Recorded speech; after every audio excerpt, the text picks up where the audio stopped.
Pemakaman telah berlalu 9 hari yang lalu. Bunga-bunga yang dikirimkan oleh para pelayat masih layu di dalam vas di seluruh penjuru rumah. Dan saya duduk di meja dapur, menatap laporan keuangan yang menjelaskan kehidupan suami saya, jauh lebih jujur daripada yang pernah ia lakukan sendiri. Saya tidak menangis, tidak pula meremas fotonya di tangan saya. Saya hanya duduk di sini dengan kalkulator, buku catatan, dan dokumen-dokumen selama 4 tahun operasi perusahaan yang diwarisi Victor dan diam-diam ia bawa menuju kebangkrutan. Sementara saya tidur di sampingnya, percaya bahwa kami masih hidup dalam pernikahan yang sama. Utang-utang itu nyata. Saya menemukannya 3 hari setelah kami memakamkannya. Bukan karena ada yang memperingatkan saya, tetapi karena saya adalah tipe wanita yang membuka laci-laci yang ditinggalkan tertutup oleh orang lain. Saya selalu seperti itu. Naluri inilah yang memungkinkan saya mengubah satu kontrak pembersihan gedung pada tahun 2001 menjadi perusahaan Pertiwi Cleaning Facility Management yang melayani properti komersial di 3 provinsi. Bukan berkat koneksi, bukan pula karena warisan, melainkan berkat pekerjaan yang dianggap orang lain di bawah martabat mereka, namun saya anggap sebagai sesuatu yang bisa diandalkan. Nama saya Elena Pertiwi, umur saya 53 tahun. Saya bernegosiasi untuk kontrak, menandatangani daftar gaji, mengelola tim lapangan, bertahan melewati krisis, dan mengatasi setiap kesulitan yang dilemparkan kehidupan ke hadapan saya, tanpa pernah membuat drama histeris di depan publik. Saya berniat untuk mengatasi masalah ini juga. Angka-angka yang tersebar di meja dapur saya sangat mendatangkan bencana. Perusahaan yang diwarisi Victor berada di ujung tanduk. Gugatan aktif dari para kreditur, perselisihan dengan pemasok yang telah berlarut-larut selama hampir 2 tahun, gagal bayar atas leasing alat berat, dan utang pajak yang sangat besar kepada Direktorat Jenderal Pajak (DJP). Dari kelihatannya, dia mencoba bertahan dengan menggunakan penundaan dan pembayaran sebagian, dan 2 properti komersialnya sudah disita. Hal terburuknya adalah betapa rapinya dia memisahkan semuanya. Perusahaan Victor, sejak awal pernikahan kami, beroperasi secara independen dari perusahaan saya. Akuntan yang berbeda, sistem penggajian yang berbeda, rekening bank yang berbeda. Ayahnya telah menyusun semuanya dengan cara ini bertahun-tahun sebelum saya masuk ke dalam keluarga mereka, karena keluarga Wibowo memperlakukan bisnis ini sebagai harta warisan leluhur, bukan sebagai infrastruktur perkawinan bersama. Saya mengelola Pertiwi Cleaning, Victor mengelola Wibowo Industrial Holdings. Kami mendiskusikan hasil umum saat makan malam dan di hari libur, sebagaimana yang dilakukan oleh pasangan suami istri pemilik bisnis. Tapi saya tidak pernah mencampuri pembukuan rutinnya kecuali dia sendiri yang memintanya. Dan seiring berjalannya waktu, dia berhenti membiarkan saya melihatnya sama sekali. Melihat ke belakang, saya bisa melihat perkembangan ini dengan sangat jelas. Komentar-komentar kecil tentang keterlambatan pembayaran kepada pemasok, keluhan tentang penilaian aset, pajak, biaya penggantian peralatan. Dia menyebutnya sebagai kesulitan sementara. Setiap penjelasan dengan sendirinya terdengar masuk akal. Tidak ada satupun yang secara individu cukup dramatis untuk membenarkan campur tangan paksa saya ke dalam urusan internal perusahaan lain, terutama ketika saya sendiri harus memimpin 31 karyawan dan mengelola kontrak-kontrak pemerintah kota saya sendiri. Begitulah cara dia menyembunyikannya. Bukan karena kejeniusan, melainkan melalui pemisahan, harga diri, dan kepercayaan pernikahan yang terakumulasi selama bertahun-tahun. Sebagian dari transfer dana melewati rekening-rekening yang dikendalikan Victor secara terpisah dari anggaran keluarga kami. Itulah bagaimana dia berhasil menyembunyikan skalanya begitu lama. Perusahaan warisan menciptakan titik buta dalam pernikahan, ketika satu pasangan mengelola proses secara independen, sementara yang lain sibuk membangun bisnis yang sama sekali terpisah.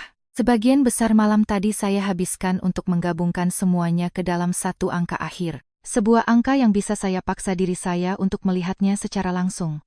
Angka itu mengubah udara di ruangan ini. Saya duduk bersamanya sampai sekitar jam 2.00 pagi. Kemudian saya membuat keputusan, seperti saya membuat semua keputusan penting. Diam-diam, tanpa pernyataan keras, tanpa sandiwara. Saya akan menutupinya. Menggunakan cadangan perusahaan saya di mana perlu, merestrukturisasi apa yang bisa direstrukturisasi.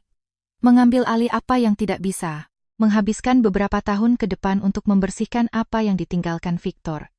Itu tidak adil, tapi itu hanyalah sesuatu yang harus saya selesaikan. Ibu saya mendidik saya menjadi wanita seperti itu. Anda tidak lari dari tanggung jawab hanya karena itu datang dengan nama orang lain. Pernikahan kami tidak sempurna. Saya ingin jujur tentang hal itu, Tanpa jatuh ke dalam dramatisasi yang berlebihan, di antara kami ada jeda yang berlangsung terlalu lama. Perjalanan dinas yang akhirnya berhenti, saya tanyakan, karena jawabannya setiap tahun menjadi semakin tidak jelas. Versi Victor yang itu mulai menjauh di sekitar tahun ke-11 pernikahan kami. Awalnya sangat halus sehingga saya meyakinkan diri sendiri. Ini adalah tekanan bisnis, usia, kelelahan. Saya percaya bahwa pernikahan kami masih nyata, bahkan ketika keadaan menjadi sulit. Saya percaya bahwa kami adalah tipe orang yang menyelesaikan masalah di balik pintu tertutup dan tetap bersama. Bahkan sekarang, duduk di meja ini dikelilingi oleh puing-puing keuangannya, saya sudah memutuskan untuk bertahan. Keputusan ini terasa final pada pagi ini. Saya menuangkan cangkir kopi kedua untuk diri saya sendiri, mengambil buku catatan kuning, dan mulai membuat draft struktur pelunasan utang yang akan mengalihkan semua yang telah saya bangun untuk memperbaiki semua yang telah dihancurkan Victor. Lalu saya mendengar sebuah mobil memasuki halaman. Saya tidak sedang menunggu siapapun. Hari itu hari Selasa. Ibu Ningsih sudah mampir pada kami selalu dengan membawa begitu banyak kue tradisional dan kotak makanan plastik yang cukup untuk memberi makan seluruh jemaat gereja. Dengan pengacara saya, Bapak Arya Wibisono, kami telah sepakat untuk berbicara melalui telepon hanya pada Kamis sore. Saya meletakkan pena saya. Suara mesin di luar terasa asing. Mesin itu menyala sesaat lebih lama dari yang seharusnya sebelum dimatikan. Suara seseorang yang duduk di dalam mobil yang diparkir, secara mental mempersiapkan diri untuk apa yang akan terjadi selanjutnya. Saya perlahan bangkit dari meja. Saya berjalan ke pintu depan dan melihat melalui kaca. Di jalan masuk rumah saya berdiri seorang wanita. Di sebelahnya ada seorang anak, dan mobil itu memiliki plat nomor yang tidak bisa saya kenali sampai saya memfokuskan pandangan. Plat H wilayah Semarang. Dia bukanlah orang yang saya harapkan untuk dilihat. Saya tidak tahu siapa tepatnya yang saya harapkan, tapi pasti bukan ini. Bukan seorang wanita yang berdiri di halaman saya pada pukul 10.40 pagi di hari Selasa dengan penampilan seolah-olah dia memiliki jadwal pertemuan rapi, berpakaian cermat dengan mantel gelap yang dililitkan, rambut diikat ke belakang, punggung tegak, jenis ketenangan diri yang membutuhkan persiapan, jenis yang Anda latih di depan cermin sebelum mengemudi sejauh 300 km untuk mengetuk pintu seseorang. Anak itu berdiri di sampingnya. Seorang anak laki-laki, kelihatannya berumur 6 tahun. Dia memegang tangan wanita itu, tetapi menatap melewati ibunya. Menatap lurus ke arah saya dengan mata yang membuat napas saya tercekat sebelum saya bisa menghentikan diri saya sendiri. Mata Victor. Bentuk yang sama, ketenangan yang sama di dalamnya. Saya membuka pintu dan tidak mengatakan apa-apa. Wanita itu berbicara lebih dulu. Suaranya datar, terukur. Dia telah melatih ini juga. Nama saya Ksenia Kusuma. Saya adalah istri Victor. Ini putra kami. Stefan. Bukan pacarnya, bukan pasangannya, bukan ibu dari anaknya, tapi istrinya. Dia mengatakannya dengan cara seorang wanita mengatakan sesuatu yang dia yakini sebagai hak penuhnya. Tidak ada permintaan maaf, tidak ada agresi. Hanya pernyataan fakta, dikirimkan ke teras saya seperti surat tercatat. Saya menatapnya, lalu ke arah anak laki-laki itu, lalu ke map yang diapit di bawah lengan kirinya tebal, tersusun rapi. Jenis map yang Anda kumpulkan seiring waktu. Dia datang ke sini bukan untuk berduka. Dia datang dengan persiapan penuh. Keheningan di antara kami berlangsung tepat 4 detik. Saya menghitungnya tanpa sadar. Lebih baik Anda masuk, kata saya. Bukan karena saya ingin melihatnya di rumah saya, tetapi karena saya perlu melihat apa yang ada di dalam map itu. Karena seorang wanita yang berkendara dari Semarang dengan seorang anak yang telah disiapkan dan sebuah map yang telah disiapkan pada hari ke-9 setelah pemakaman wanita seperti itu tidak diusir dari pintu. Anda membiarkannya masuk. Anda duduk di hadapannya dan mendengarkan setiap kata yang diucapkannya. Dia masuk tanpa ragu-ragu. Stefan mengikutinya. Dia melihat ke sekeliling lorong rumah dengan cara anak-anak mengevaluasi, tetapi tanpa menghakimi. Matanya meluncur ke perabotan, ke foto-foto di meja kecil, dan kemudian berhenti pada satu foto. Foto Victor dalam bingkai dari 3 tahun lalu, diambil di sebuah acara perusahaan. Anak laki-laki itu menatap foto itu sejenak lebih lama daripada yang lainnya. Saya menutup pintu depan. Ksenia sudah berjalan ke ruang tamu seolah dia tahu kira-kira di mana letaknya, atau memutuskan bahwa keraguan akan merampas kepercayaan dirinya. Dia memilih kursi berlengan di seberang sofa, bukan sofa itu sendiri. Kursi di mana dia bisa melihat seluruh ruangan dan memunggungi dinding. Dia sudah memikirkan di mana dia akan duduk bahkan sebelum dia tiba. Saya mencatat hal itu. Saya duduk di sofa, Stefan duduk di sebelah ibunya, tetap pendiam dan jeli. Dari dekat, kemiripannya bahkan lebih buruk. Garis rahangnya, cara dia menahan bahunya. Tidak ada ambiguitas sedikit pun dalam asal-usul anak ini. Kami berdua tahu itu, dan tidak satu pun dari kami yang menyuarakannya. Xenia meletakkan map itu di atas meja kopi di antara kami. Dia belum membukanya. Saya tahu ini tidak mudah, katanya. Tapi Stefan adalah putra Victor, dan kami memiliki hak. Kata hak terdengar berbeda dari istri. Istri adalah pernyataan tentang dirinya sendiri. Hak adalah pernyataan atas semua hal lainnya. Saya menatap map itu, lalu ke wajahnya, lalu ke anak laki-laki yang memiliki mata ayahnya, yang sama sekali tidak tahu ke dalam masalah apa ibunya baru saja menariknya. Tunjukkan apa yang Anda bawa, kata saya. Xenia membuka map itu seolah-olah dia telah melakukannya sebelumnya. Mungkin di depan cermin, mungkin di depan seorang pengacara. Gerakannya terlalu terlatih untuk sebuah kedukaan, terlalu berhati-hati untuk sebuah kemarahan. Dia meletakkan foto pertama di atas meja. Victor, lebih muda, mungkin 42 atau 43 tahun, berdiri dengan latar belakang sebuah rumah yang tidak saya kenali. Lengannya merangkul Xenia. Keduanya melihat ke kamera dengan keceriaan ringan khas orang-orang yang tidak secara khusus berpose untuk difoto selama bertahun-tahun. Di belakang mereka ada beranda dengan tanaman gantung dan keset di depan pintu. Dia meletakkan foto kedua, lalu yang ketiga dari upacara mereka. Victor mengenakan setelan jas gelap yang belum pernah saya lihat. Xenia mengenakan gaun berwarna gading. Stefan tidak ada di foto-foto ini. Foto-foto itu diambil sebelum dia lahir. Sebuah perkumpulan kecil, halaman belakang rumah seseorang, kursi lipat, bunga, dan seorang pria yang membacakan sesuatu dari selembar kertas yang dicetak. Di sebelah foto-foto itu dia meletakkan buku program upacara, kertas krem yang dilipat. Di sampulnya tercetak kedua nama mereka. Lalu ada surat-surat. 4 buah surat. Tulisan tangan Victor.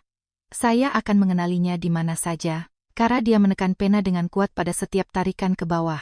Amplop-amplop itu ditujukan kepada Xenia dengan alamat di Semarang. Saya tidak membacanya. Saya tidak perlu melakukannya. Tulisan tangan itu sudah cukup membuktikan. Stefan duduk di samping ibunya selama ini, tidak gelisah, tidak mengajukan pertanyaan, menatap saya dengan cara seorang anak memandang orang dewasa ketika diberitahu bahwa pertemuan ini penting, tetapi tidak dijelaskan alasannya. Saya melihat ke semua yang tergeletak di atas meja. Lalu saya menatap Xenia. Apakah dia memberitahu Anda tentang saya? Tanya saya. Dia tidak ragu-ragu. Itu sendiri sudah menjadi jawaban bahkan sebelum kata-kata diucapkan. Dia bilang Anda adalah seseorang yang tidak bisa dia tinggalkan. Suaranya datar, dilatih bahkan di sini. Bukan karena dia mencintai Anda, tapi karena kepergiannya akan membebani dia terlalu mahal. Reputasi bisnis keluarga, dia bilang Anda orang yang sulit, bahwa Anda telah menjauh darinya secara emosional selama bertahun-tahun, bahwa pernikahan kalian sudah lama hanya ada di atas kertas. Dia mengatakan ini dengan bersih, tanpa kekejaman dalam penyampaiannya. Yang entah kenapa membuatnya terasa lebih menyakitkan. Dia tidak mencoba menyakiti saya. Dia hanya mengulangi apa yang telah diberitahukan kepadanya dan apa yang telah dia yakini selama bertahun-tahun. Dia mengubah saya menjadi karakter dalam ceritanya. Istri yang dingin, wanita yang sulit. Sebuah halangan versi diri saya yang membenarkan apapun yang dia lakukan di Semarang, dan membebaskannya dari tanggung jawab atas setiap pilihan yang dia buat di rumah ini. Saya duduk dengan pemikiran ini sejenak, tidak dengan amarah, tetapi dengan sesuatu yang lebih sunyi dan tak dapat diubah. Sebuah duka spesifik dari pemahaman bahwa pria yang baru saja Anda kuburkan juga adalah pria yang menggunakan nama Anda untuk membuat kebohongannya dapat diterima oleh orang lain. Berapa lama? Tanya saya. 9 tahun, jawabnya. Stefan berumur 9 tahun. Catatan, di awal disebutkan Stefan umur 6 tahun, 9 tahun adalah umur hubungan mereka. Saya tanpa sadar memutar kronologi di kepala saya. Apa yang kami lakukan 9 tahun lalu, di tahap mana pernikahan kami saat itu, perjalanannya ke Surabaya yang dia sebut konferensi manajemen properti. Perjalanan kedua. Perjalanan ketiga. Xenia meraih map itu lagi. Dia mendorong sebuah dokumen ke arah saya dengan posisi menghadap ke atas dengan sengaja. Akta nikah. Namanya. Nama Victor. Cap dari catatan sipil di sudut kanan bawah. Saya melihat tanggalnya. Tahun ke-14 pernikahan kami. 11 tahun sebelum kematiannya. Ruangan menjadi sangat sunyi. Stefan kini melihat ke tangannya sendiri. Bahkan anak itu tampaknya mengerti bahwa ada sesuatu yang berubah di udara. Akhirnya, Saya mengangkat pandangan saya kembali ke Xenia. Anda percaya bahwa ini sah? Tanya saya pelan. Ekspresi wajahnya sedikit berubah. Bukan menjadi defensif, melainkan menjadi lebih berhati-hati. Dia mengatakan kepada saya bahwa perceraian telah diselesaikan secara tertutup melalui pengacara di Surabaya bahkan sebelum kami bertemu. Katanya bahwa karena urusan bisnis dan nama keluarga, semuanya dirahasiakan sampai proses pembagian harta selesai. Saya tidak mengatakan apa-apa. Dia selalu punya penjelasan yang siap ketika menyangkut urusan dokumen. Lanjutnya, pajak dilaporkan secara terpisah karena struktur bisnis. Dia bilang ada keterlambatan di basis data catatan sipil karena kami mengajukan pendaftaran di wilayah yang berbeda. Jeda. Awalnya saya mengajukan pertanyaan, matanya sejenak melirik ke arah Stefan sebelum kembali kepada saya. Lalu tahun-tahun berlalu dengan tenang, katanya. Dan pada akhirnya saya berhenti mencari alasan untuk tidak mempercayai pria yang bersamanya saya membangun kehidupan. Ini memukul saya lebih keras dari yang saya duga. Bukan karena itu membenarkannya, tetapi karena saya memahaminya. Bukan kebohongannya saya tidak akan pernah mengerti hal itu, tetapi proses manusiawi yang lambat dalam menerima jawaban yang tidak lengkap ketika alternatifnya. Berarti mengakui bahwa seluruh hidup Anda berdiri di atas sesuatu yang goyah. Victor tidak mempertahankan dua kehidupan berkat kejeniusannya. Dia mempertahankannya melalui jarak, kebenaran selektif, dan kecenderungan alami manusia untuk mempercayai penjelasan yang melindungi masa depan di mana Anda telah berinvestasi secara emosional. Saya kembali melihat akta itu, kecapnya, ketanda tangannya, pada tampilan biasa dari sesuatu yang sama sekali tidak seharusnya ada. Saya tidak mengambil dokumen itu ke tangan saya hanya menatap tanggalnya sampai itu tampak biasa saja. Namun itu tidak terjadi. Xenia mengumpulkan dokumen-dokumennya dengan sama metodisnya saat dia menatanya tadi. Tanpa terburu-buru, dia memasukkan semuanya kembali ke dalam map, meratakan tepinya, dan berdiri, seperti wanita yang telah menyelesaikan apa yang berulang kali dia latih sebelum datang ke rumah saya. Stefan berdiri saat ibunya berdiri. Dia melihat ke arah saya sekali sebelum mereka menuju pintu. Bukan dengan permusuhan, bukan kebingungan. Hanya tatapan diam seorang anak pada sesuatu yang terlalu besar untuk dia pahami. Saya mengantar mereka keluar. Saya berdiri di teras sampai plat nomor Semarang itu menghilang di ujung jalan. Kemudian saya kembali ke dalam, mengunci pintu depan, dan berdiri lama dalam keheningan rumah saya sendiri. Saya tidak menangis. Saya berpikir untuk menangis, meraba perasaan itu, seperti orang meraba suara di balik dinding. Merasakan kehadirannya, merasakan di mana ia berada, dan memutuskan untuk tidak membuka pintu di antara kami untuk saat ini. Mungkin tidak akan pernah. Berduka untuk seorang pria yang menghabiskan 14 tahun menciptakan kehidupan lain yang paralel dengan kehidupan saya membutuhkan sesuatu yang lebih kompleks daripada air mata. Saya mengambil telepon dan menelepon Bapak Arya Wibisono. Dia menjawab pada dering kedua. Saya menceritakan semuanya kepadanya tanpa menutup-nutupi. Xenia Kusuma. Semarang. Foto-foto. Akta nikah. Anak. Wajah Victor menatap saya, melalui mata seorang anak laki-laki berusia 6 tahun di ruang tamu saya. Arya diam selama hampir seluruh cerita saya. Saat saya selesai, dia berkata, "Datanglah ke kantor saya besok pagi jam 8. Jangan hubungi dia, jangan membalas jika dia mengirim pesan lebih dulu, dan jangan pindahkan uang atau dokumen apapun hari ini." Saya berkata bahwa saya mengerti. Kemudian saya menutup telepon dan kembali ke meja dapur. Laporan keuangan masih tergeletak di sana, persis seperti yang saya tinggalkan malam sebelumnya. Tapi sekarang saya melihatnya secara berbeda. Bukan sebagai kecerobohan, tetapi sebagai sebuah sistem. Saya mulai dengan penarikan uang tunai yang sudah saya tandai sebagai mencurigakan selama pemeriksaan pertama. Transfer dari rekening bank warisan yang dikendalikan Victor secara terpisah dari anggaran keluarga kami dan di luar sistem akuntansi yang terhubung langsung dengan perusahaan saya. Sekarang perbedaan ini menjadi penting, karena ini menjelaskan bagaimana skema tersebut bisa tetap tersembunyi begitu lama. Saya memasukkan setiap transfer yang meragukan ke dalam kolom terpisah. Polanya muncul hampir seketika. Setiap 4,6 minggu, jumlah yang stabil, sedikit peningkatan pada hari libur. Transfer yang lebih besar sebelum tahun ajaran baru dan di bulan-bulan musim panas. Ini bukan pengeluaran acak. Ini adalah nafkah pemeliharaan. Keluarga kedua yang beroperasi sesuai jadwal. Utang-utang itu tidak timbul begitu saja karena manajemen yang buruk, melainkan timbul dari keharusan untuk menghidupi mereka selama 9 tahun. Atau mungkin lebih. Membiayai kehidupan lain melalui rekening yang dikendalikan Victor secara independen. Karena bisnis warisan itu sebagian besar tetap di bawah kendali langsungnya, sementara saya sibuk membangun dan memperluas perusahaan saya sendiri. Saya bekerja sepanjang malam, menjelang pukul 4:00 pagi, saya telah merekonstruksi jadwal transfer yang cukup untuk memperkirakan berapa banyak yang telah ditarik Victor selama periode yang didokumentasikan. Saya menulis angka itu di buku catatan kuning dan menatapnya di bawah cahaya lampu dapur. Angka itu tidak lagi mengejutkan saya. Angka itu mengonfirmasi sesuatu yang lebih buruk. Niat yang disengaja. Saya bersandar di kursi, melepaskan ketegangan dari bahu saya, menuangkan segelas air yang tidak pernah saya minum. Kemudian saya membuka map terakhir, map akordeon yang tidak tersentuh, tergeletak di ujung meja. Di labelnya hanya tertulis tahun dengan tulisan tangan Victor. Di dalamnya ada rekening koran untuk akun yang belum pernah saya lihat sebelumnya, bukan rekening bersama, bukan pribadi perusahaan. Hanya nama Victor.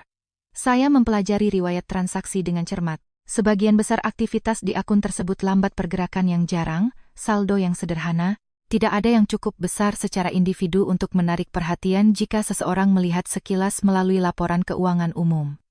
Kemudian saya sampai di halaman terakhir. Transfer terakhir tertanggal 4 hari sebelum kematian Victor. Jumlah yang ditarik cukup signifikan hingga membuat perut saya langsung terasa mulas. Itu adalah pengeluaran yang tidak biasa, bukan pergerakan dana rutin. Itu adalah transfer yang disengaja. Saya memeriksa lagi baris penerima. Nomor rekening penerima pada salinan rekening koran itu sebagian tersembunyi, namun tidak sepenuhnya. Dan untuk pertama kalinya sejak Xenia Kusuma berdiri di jalan masuk saya merasakan di bawah semua kesedihan, pengkhianatan, dan kemarahan ini, ada sesuatu yang bergeser.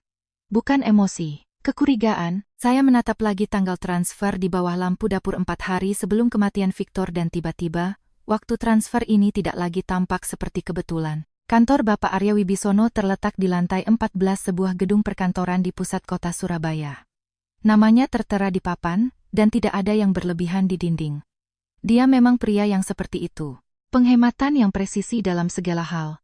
Dalam kata-kata, dalam furnitur, dalam reaksi. Saya telah bekerja bersamanya selama 12 tahun dan mempercayainya justru karena dia tidak pernah mengatakan apa yang ingin saya dengar. Dia sudah berada di mejanya ketika saya tiba pukul 8:10. Di hadapannya terletak sebuah buku catatan dan 2 map. Dia juga kurang tidur. Dia menunggu sampai saya duduk sebelum berbicara. Akta nikah yang dia tunjukkan tidak memiliki kekuatan hukum. Katanya, Victor tidak pernah mengajukan pembubaran pernikahan Anda, baik di Jawa Timur, Jawa Tengah, maupun di yurisdiksi lain manapun yang catatannya dapat saya temukan. Apa yang dimiliki Xenia Kusuma adalah upacara, fotografer, surat-surat. Tidak ada satupun dari itu yang menciptakan status sah sebagai pasangan suami istri karena pria yang berdiri di sampingnya secara hukum sudah menikah dengan Anda. Saya mengangguk sekali. Itu penting, lanjutnya, karena pengadilan bekerja dengan status hukum, bukan dengan emosional. Dalam sengketa warisan, dokumen resmi yang memutuskan segalanya. Dia membuka map kedua. Tetapi dengan anak itu, situasinya berbeda. Hubungan biologis memberi Stefan potensi status langsung sebagai ahli waris golongan pertama. Pengadilan akan mengakuinya sebagai putra Victor jika garis keturunan ayah ditetapkan, namun hak waris hanya berlaku pada nilai bersih aktual dari harta peninggalan setelah kewajiban, pajak dilunasi, penyitaan dicabut, dan tuntutan kreditur dipenuhi. Dia mendorong beberapa lembar kertas ke arah saya. Yang dari kelihatannya, berdasarkan apa yang Anda bawa kepada saya, katanya dengan hati-hati, jauh lebih sedikit daripada yang dia pikirkan. Dia secara metodis membahas semua poin bersama saya. Tuntutan kreditur yang sudah diajukan terhadap perusahaan. Utang kepada DJP Victor telah mengulur waktu dengan menggunakan penundaan dan pembayaran sebagian. Perselisihan dengan pemasok yang telah sampai ke pengadilan. Sitaan yang dikenakan pada kedua properti real estate. 1. Gagal bayar leasing alat berat komersial yang bahkan tidak lagi dioperasikan oleh perusahaan. Tidak ada sandiwara, tidak ada jeda dramatis, hanya angka. Saya menghargai itu. Anda bisa menantang ini di semua lini dan menang, katanya akhirnya. Statusnya sebagai istri tidak ada secara hukum. Tuntutan anak itu nyata, tetapi terbatas secara finansial karena harta warisan itu sendiri dibebani dengan utang. Posisi Anda sebagai istri sah tanpa celah. Kita ajukan jawaban resmi. Kita tentang statusnya. Kita menuntut audit penuh atas kewajiban sebelum diskusi apapun tentang pengalihan aset dimulai. Dia meletakkan penanya. Ibu Elena, Anda memiliki semua yang dibutuhkan untuk mengakhiri ini dengan cepat. Saya melihat map-map di mejanya, ke buku catatan di mana dia merancang strategi yang saya tidak ragu akan bekerja persis seperti yang dia gambarkan. Lalu saya mengangkat pandangan kepadanya, dan apa yang akan terjadi jika saya tidak melawan? Dia membeku. Maaf, jika saya tidak membantah klaimnya, jika saya tidak segera mengajukan banding atas permohonannya, apa yang akan terjadi jika saya membiarkan mereka mengklaim warisan itu? Arya perlahan bersandar di kursinya. Saya melihatnya memproses pertanyaan itu secara real time. Bukan berarti dia bingung, tapi dia sedang menghitung ulang opsi. Ibu Elena, katanya hati-hati. Itu tergantung pada apa sebenarnya yang Anda tanyakan.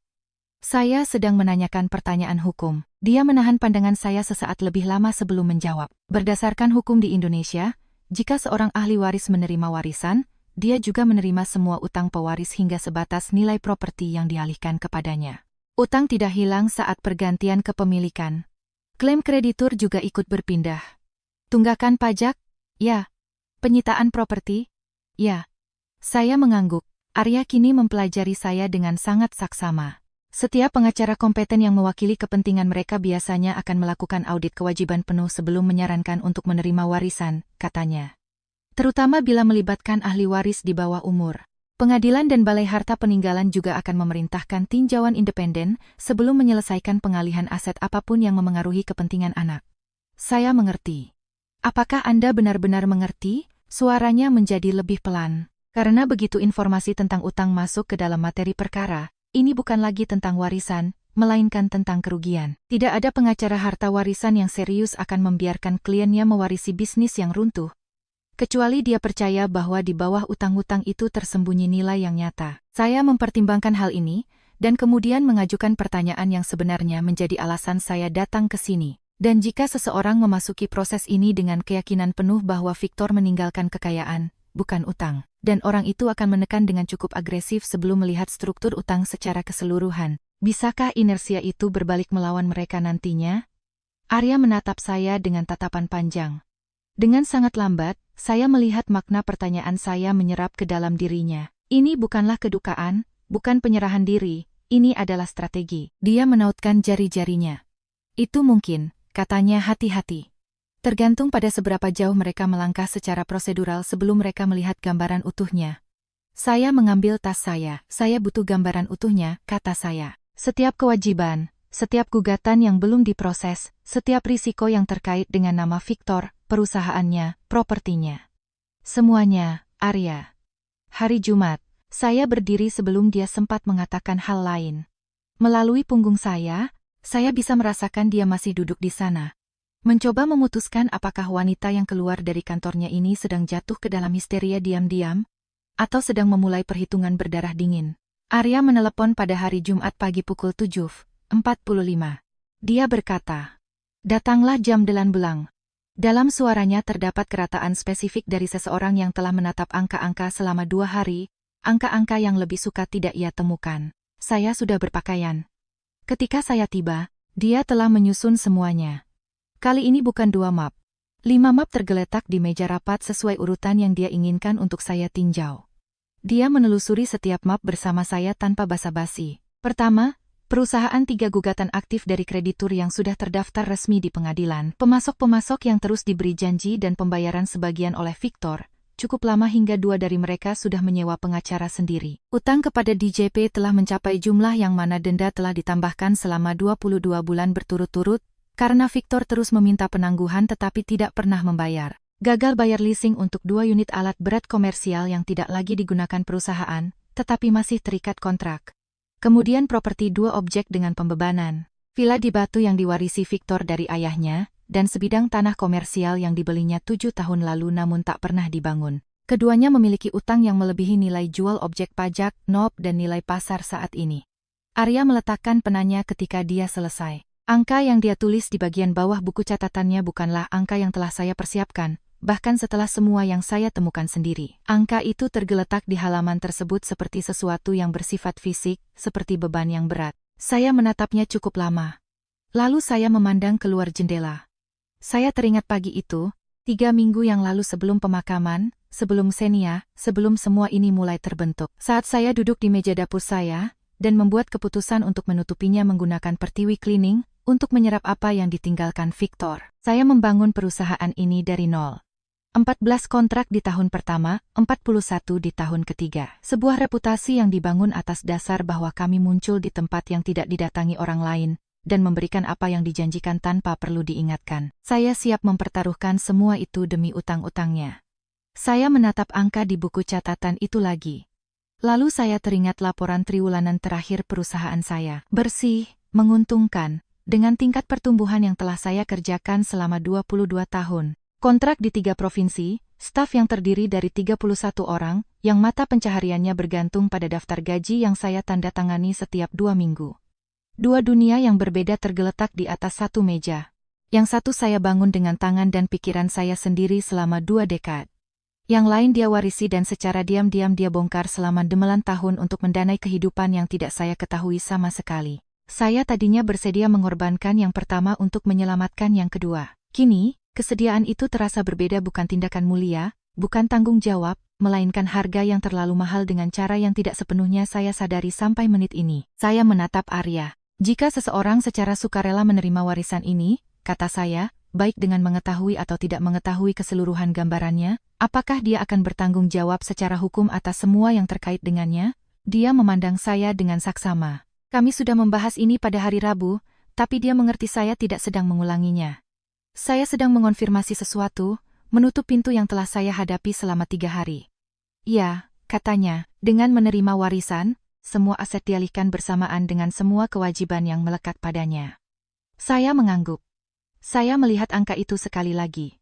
Lalu saya menutup map itu, menyembunyikannya. Saya mengambil tas saya, berterima kasih kepadanya. Saya keluar dari kantornya, berdiri di depan lift, dan menunggu. Keputusan itu tidak dibuat di dalam ruangan tadi. Keputusan itu dibuat di suatu tempat di antara angka di buku catatannya dan ingatan tentang 31 orang yang namanya ada di daftar gaji saya. Saya hanya belum mengucapkannya dengan lantang. Surat gugatan resmi tiba melalui Arya pada Senin pagi. Dia meneruskannya tanpa komentar. Ini adalah caranya membiarkan dokumen itu berbicara sendiri. Saya membacanya di meja kerja saya di Pertiwi Cleaning, kantor saya, gedung saya, tempat di mana saya datang saat saya perlu berpikir tanpa tekanan dari rumah itu. Gugatan itu ditulis dengan sangat rapi. Pengacara Ksenia, seorang pria bernama Dimitri Rashid dari Semarang, membangun seluruh gugatan di sekitar Stefan. Pilihan kata-katanya berhati-hati dan terkalibrasi. Kata-kata seperti ahli waris sah, warisan biologis, dan anak yang ditinggal mati ayah muncul di 2 paragraf pertama. Nama Victor setiap saat selalu diikuti dengan frasa ayah Stefan, bukan suami atau mendiang. Ayah Stefan, Dimitri tahu persis apa yang dia lakukan. Hakim pada dasarnya adalah manusia terlebih dahulu, baru seorang hakim. Seorang anak yang berdiri di pusat gugatan mengubah suhu emosional di ruang sidang bahkan sebelum seseorang mencapai halaman keuangan. Terutama dalam kasus yang sudah menarik perhatian. Nama keluarga Victor memiliki bobot di wilayah ini jauh sebelum saya menikah dengannya. Ayahnya pernah duduk di 2 Dewan Pembangunan Daerah pada tahun 90-90. Perusahaan mereka telah melayani kontrak industri di beberapa objek komersial besar di Surabaya selama bertahun-tahun sebelum Victor mewarisinya. Dan juga ada saya. Pertiwi Cleaning telah mengelola kontrak pemerintah kota dan komersial di 3 provinsi selama lebih dari 10 tahun. Gedung-gedung perkotaan, pemeliharaan sekolah, fasilitas provinsi. Orang-orang tahu nama kami, bahkan jika mereka tidak mengenal kami secara pribadi. Dan komunitas bisnis Surabaya masih cukup sempit sehingga orang-orang memperhatikan ketika keluarga terkenal retak secara publik, terutama ketika ada anak yang terlibat. Artikel pertama muncul di portal Kabar Jawa Timur kurang dari 24 jam setelah gugatan tersebut tersedia untuk publik. Sebuah publikasi lokal sebagian besar berita bisnis, sengketa kota, dan liputan pengadilan. Jenis publikasi yang dikutip oleh penyiar radio pagi dan dibagikan oleh ibu-ibu di grup obrolan tertutup sebelum tengah hari. Pada saat dibagikan untuk kedua kalinya, ini bukan lagi sekadar gugatan hukum, ini telah menjadi sebuah kisah. Setiap baris dalam pernyataan Dimitri, ditulis untuk pembaca yang belum pernah bertemu Ksenia Kusuma.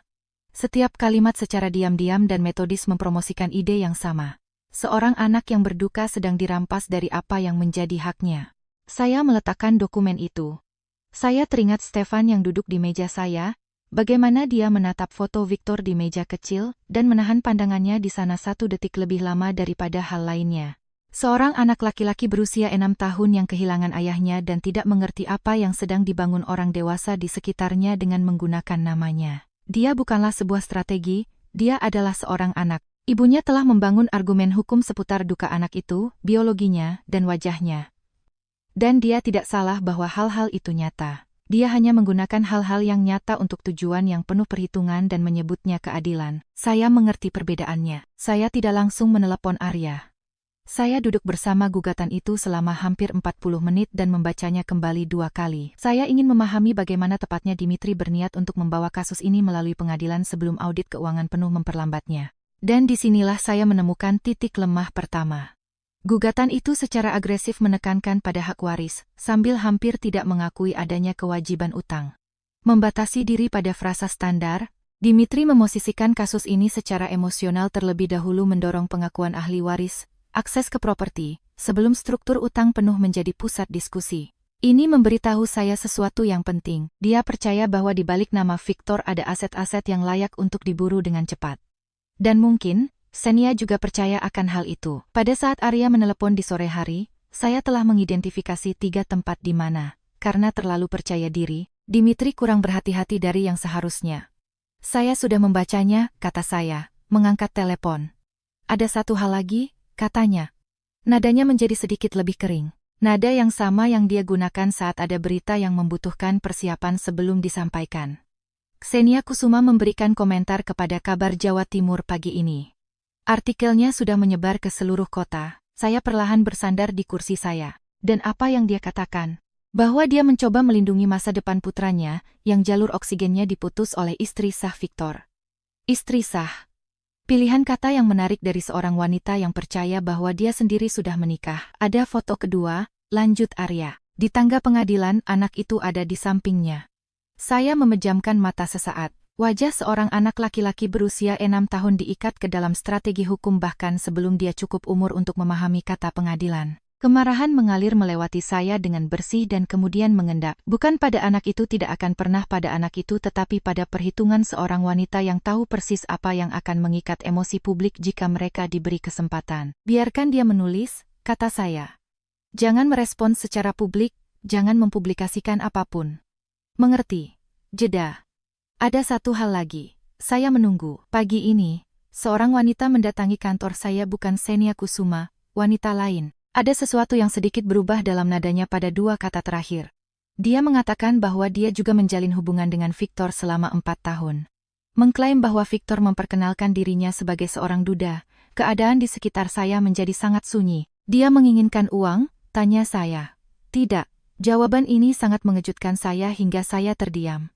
Dia mengatakan bahwa dia memiliki bukti, pesan, rekening koran, bukti pemesanan hotel. Dia percaya bahwa beberapa transfernya cocok dengan penyimpangan akuntansi yang Anda identifikasi minggu lalu. Saya perlahan bersandar ke sandaran kursi. Bukan sekadar perselingkuhan lain. Sebuah pola, dan pola, jika sudah ditetapkan, akan menjadi bukti niat. Keberadaan wanita kedua membuat saya sedih. Seperti batu yang dilemparkan ke air yang tenang. Rasanya nyata, berat, tapi tidak membuat tidak stabil. Saya sudah menggambar ulang pemahaman saya tentang siapa Victor sebenarnya. Satu keluarga di luar sana sudah menuntut penggambaran ulang itu. Wanita kedua tidak menuntut hal baru. Dia hanyalah konfirmasi atas skema yang sudah saya petakan. Saya secara mental memasukkannya ke dalam map dan terus maju. Panggilan-panggilan telepon dimulai pada hari Selasa. Direktur eksekutif saya menelepon lebih dulu. Dengan hati-hati, secara profesional bertanya apakah saya membutuhkan sesuatu, tapi tanpa menyebutkan apa yang telah dibacanya. Lalu akuntan saya, lalu 3 wanita dari lingkaran sosial saya. Semua dalam 1 hari. Masing-masing memulai dengan kata-kata. Bagaimana keadaanmu, Bak El? Dengan nada yang berarti, saya sudah melihat beritanya. Saya menjawab setiap panggilan dengan cara yang sama. Saya baik-baik saja. Saya menghargai perhatian mereka. Saya akan menghubungi mereka nanti. Menjelang Rabu malam, saya berhenti menjawab dan memanggil balik secara bertahap dari kantor saya, di mana saya bisa mempertahankan suara yang datar dan di mana dinding rumah tidak menekan saya. Kamis pagi, Ibu Ningsih tidak menelepon. Dia mengetuk pintu. Saya mendengarnya di pintu depan pada pukul 9.15, dan bahkan sebelum saya membukanya, saya tahu bahwa percakapan ini akan berbeda dari yang lain. Ibu Ningsih sudah mengenal saya sejak saya berumur 23 tahun. Dia hadir di pernikahan saya. Dia membawakan makanan ke rumah ini setelah pemakaman Victor tanpa diminta dan pergi tanpa memaksa saya untuk bicara. Dia bukanlah wanita yang berbicara hanya demi berbicara. Saya mempersilakannya masuk. Kami duduk di meja dapur di meja yang sama persis di mana Ksenia membentangkan mapnya 8 hari yang lalu. Ibu Ningsih menautkan jari-jarinya dan menatap lurus ke arah saya. Orang-orang membicarakanmu, El, katanya. Mereka bilang kamu menyerah. Bahwa kamu membiarkan wanita itu pergi dengan semua yang ditinggalkan Victor untukmu. Saya mendengar kata gila dari orang-orang yang mencintaimu. Saya menatap tangannya di atas meja. Saya tahu apa yang dikatakan orang, kata saya. Kalau begitu katakan padaku bahwa itu tidak benar. Katakan padaku bahwa Pak Arya punya rencana dan bahwa kamu akan bertarung dengan benar. Arya memiliki semua yang dia butuhkan, kata saya, dan itu adalah kebenaran. Hanya saja bukan dalam arti yang dia maksudkan. Ibu Ningsih mempelajari wajah saya cukup lama. Dia mencari sesuatu yang bisa menenangkannya. Saya mempertahankan ekspresi tenang dan tidak memberinya apapun yang bisa dibacanya dengan jelas. Bukan karena saya tidak mempercayainya, tetapi karena rencana ini membutuhkan keheningan. Dan keheningan itu harus mutlak. Kamu bekerja terlalu keras, akhirnya dia berkata.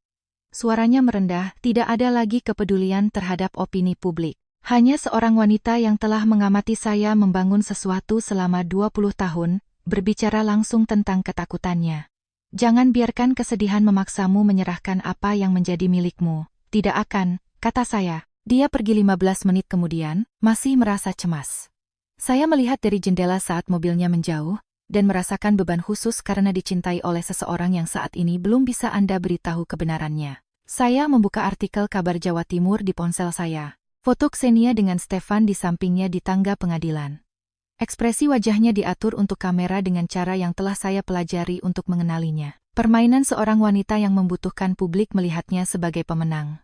Sejak Senin, dia telah memberikan 2 komentar lagi. Wawancara di radio, dan postingan di grup publik kota yang dibagikan secara aktif. Segala hal yang dilakukannya telah diperhitungkan untuk penonton. Saya belum mengucapkan satu kata pun di depan publik, tidak satu kata pun. Saya meletakkan ponsel saya, lalu mengambilnya lagi. Saya menelepon Arya. Saya siap memberitahu Anda seluruh rencananya, kata saya. Wanita kedua bernama Rina. Dia meminta untuk bertemu di sebuah kedai kopi di Jalan Tunjungan. Wilayah netral ini adalah usulannya, yang menunjukkan bahwa dia telah memikirkan dinamika percakapan ini dengan hati-hati sebelum memulainya. Dia ternyata lebih muda dari yang saya duga, awal 40-an. Rapi dengan cara orang-orang mengumpulkan diri mereka sendiri melalui kemauan keras, bukan ketenangan bawaan. Dia sudah duduk di meja ketika saya masuk, dan sedikit berdiri saat melihat saya. Tanda hormat refleksif yang saya perhatikan, tapi tidak saya komentari. Dia tidak membuang waktu dengan basa-basi. Saya sudah melihat beritanya, katanya. Saya di sini bukan untuk mempersulit situasi Anda. Saya ingin Anda tahu itu. Kenapa Anda ada di sini? Tanya saya. Dia menggenggam cangkir kopinya dengan kedua tangan. Karena dia mengatakan hal yang sama kepada saya seperti yang dia katakan kepadanya, katanya pelan. Dan karena, saya pikir Anda akan segera mengetahui bahwa dia berbohong bukan hanya dalam hubungan, dia juga berbohong soal uang. Itu menarik perhatian saya dengan cara yang berbeda. Saya menatap lurus ke arahnya. Lanjutkan. Dia menjalin hubungan dengan Victor selama 4 tahun. Mereka bertemu melalui kontak bisnis yang terkait dengan real estate komersial di Malang.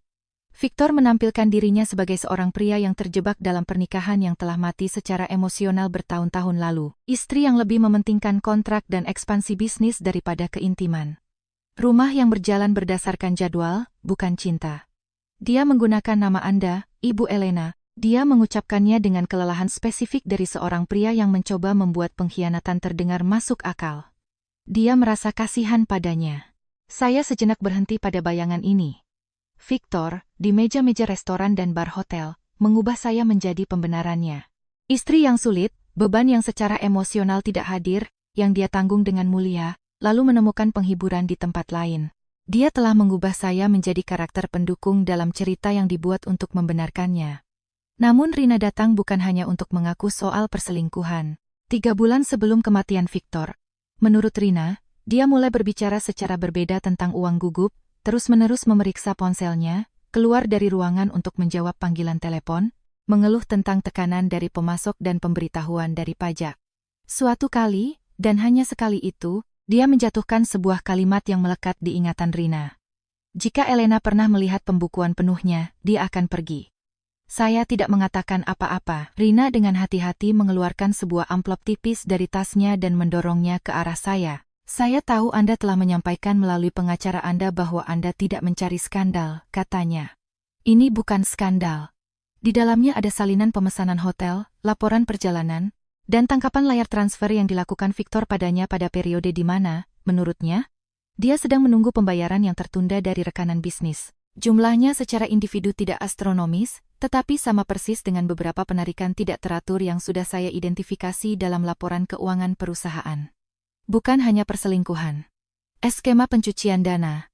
Dengan saya, dia juga menggunakan ketidakstabilan bisnis sebagai alasan, kata Rina pelan. Dia bilang dia terjebak, menanggung hidup semua orang secara finansial. Bilang bahwa banyak orang bergantung padanya, tapi menjelang akhir, dia sejenak ragu-ragu. Menjelang akhir, dia tampak ketakutan. Bukan merasa bersalah, ketakutan. Saya kembali melihat dokumen-dokumen itu. Tanggal, jumlah, skema. Apa yang diserahkan Rina kepada saya tidak akan menghancurkan Victor di mata publik. Itu bukan pengungkapan kriminal atau penemuan yang dramatis, namun itu melakukan sesuatu yang jauh lebih penting. Itu menetapkan keberlanjutan. Model perilaku jangka panjang yang mengikat penipuan emosional langsung dengan penyembunyian finansial. Dan di pengadilan, model perilaku itu penting, karena itu menunjukkan niat. Apakah dia memberitahu Anda bahwa pernikahannya telah berakhir? Tanya saya. Secara fungsional, ya, dan Anda mempercayainya. Pada awalnya, kejujuran dalam jawaban ini lebih berarti, bagi saya daripada jika dia mencoba mencari-cari alasan. Rina tidak punya foto pernikahan, tidak punya anak, tidak punya status hukum.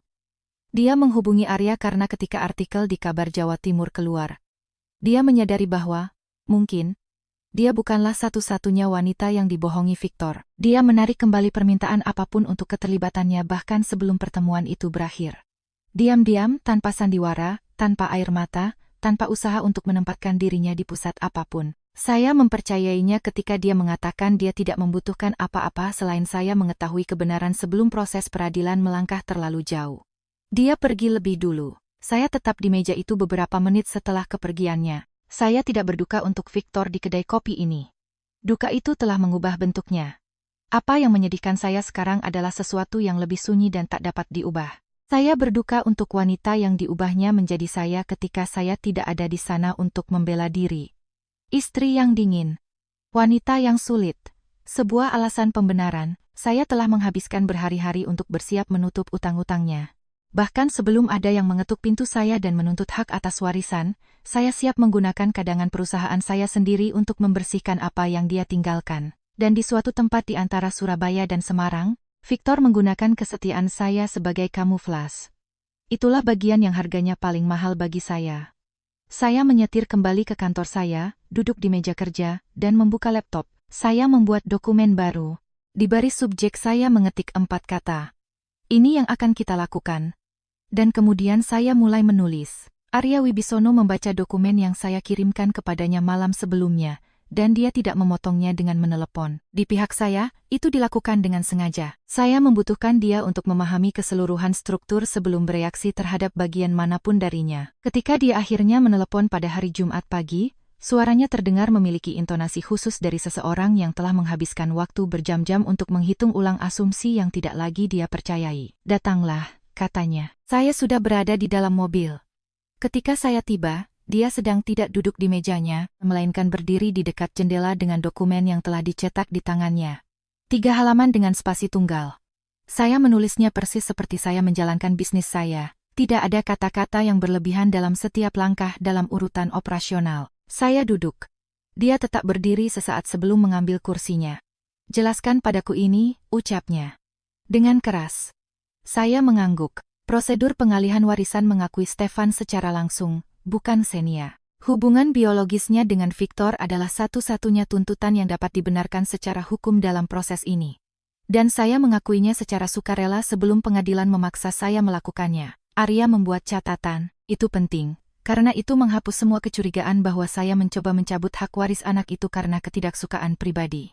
Pengadilan akan melihat kerjasama, bukan perlawanan.